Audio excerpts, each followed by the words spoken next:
That's right, it's Daily Double Time. Thanks for joining us. Let's do it.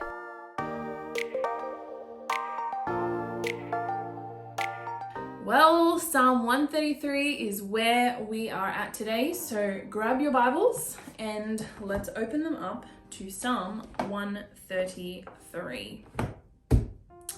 Now, Psalm 133 is called a wisdom psalm. Now, there's a number of psalms that are included in that description, including Psalm 1, which we have previously read. Now, wisdom psalms focus on the mindset of a godly person, how they approach life and the difficult things that they go through in life. Not for short-term gain or pleasure, but purely from God's point of view. Now, with us being people that are striving to be more like God and see life from his point of view, let's read it. How wonderful and pleasant it is when brothers live together in harmony. For harmony is as precious as the anointing oil that was poured over Aaron's head, that ran down his beard and onto the border of his robe. Harmony is as refreshing as the dew from Mount Hermon that falls on the mountains of Zion. And there the Lord has pronounced his blessing, even life everlasting. Yep, that's it. That's the psalm. Short and sweet, shorter than a lot of the other ones that we've done, but it's good. And I love this. How wonderful and pleasant it is when brothers live together in harmony. Now, don't worry, it's not just talking about brothers and boys. It's talking about the people of God. Actually, in the NIV version, it says exactly that. How good and pleasant it is when the people of God live together in unity, which is another word for harmony. And then he describes what unity is like and that God loves unity. In fact, he actually blesses it and loves when his people live together in that unity.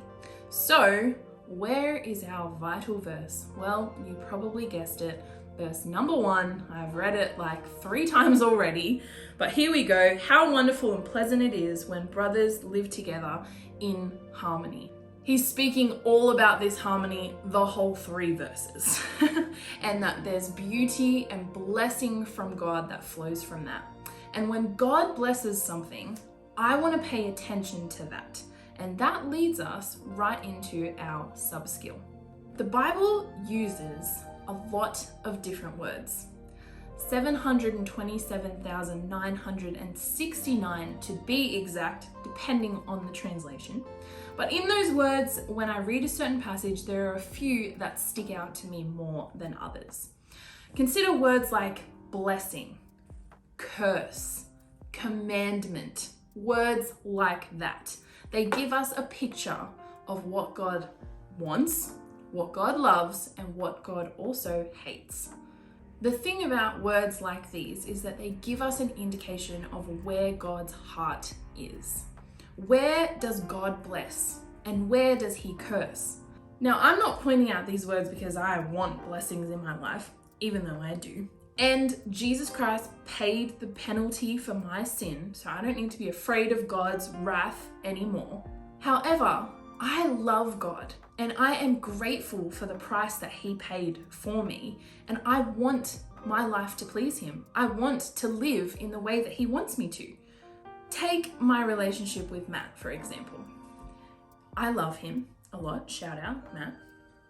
And his favorite chocolate is a Mars bar. Now, if he tells me that his favorite chocolate is a Mars bar, but I buy him a Snickers, that's not showing him that I love him. But when he says to me that his favorite chocolate is a Mars bar, and I buy him a Mars bar, that is showing him that I love him because I'm doing something that he loves. So, Matt, here you go. So when we look out for these strong words like blessing, curse, commandment, we get a good picture on where God's heart is and what he wants us to do, and then we're able to align ourselves with that. And here in Psalm 133 is a beautiful example of what God loves. God loves harmony and he loves unity. But more than that, he loves when God's people live together in that unity. In fact, he causes blessing to come when there is unity. And so if that is what God loves, then I am going to do everything in my power to live that way.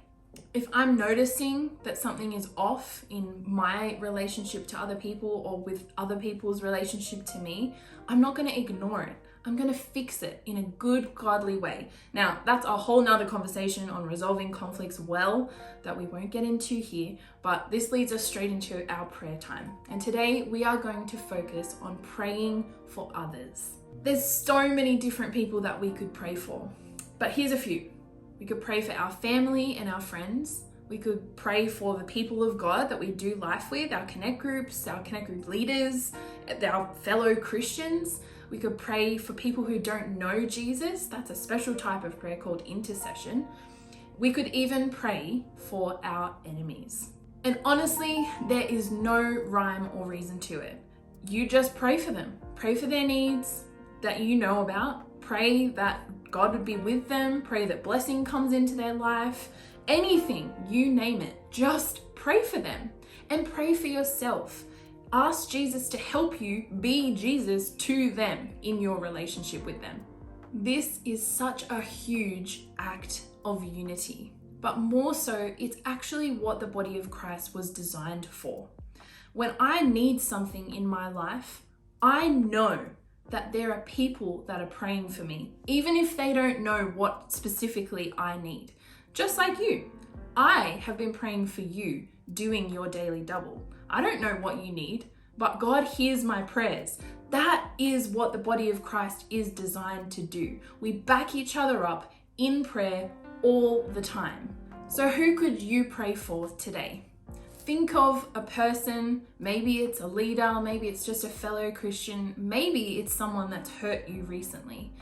Think of them and name them to God as I pray. God, I lift up the other people in our life.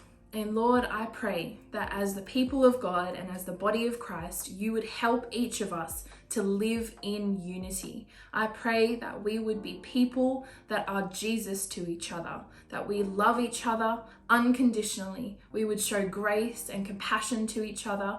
And more importantly, God, we lift up those people that don't know you as well. And we ask, Lord, that you would bring them home. Lord, position them in people's lives that help them draw closer to you. In Jesus' name, amen. Well, I hope you enjoyed that one. Now take some time for yourself, open the word and allow God to speak. Remember, read, pray every day.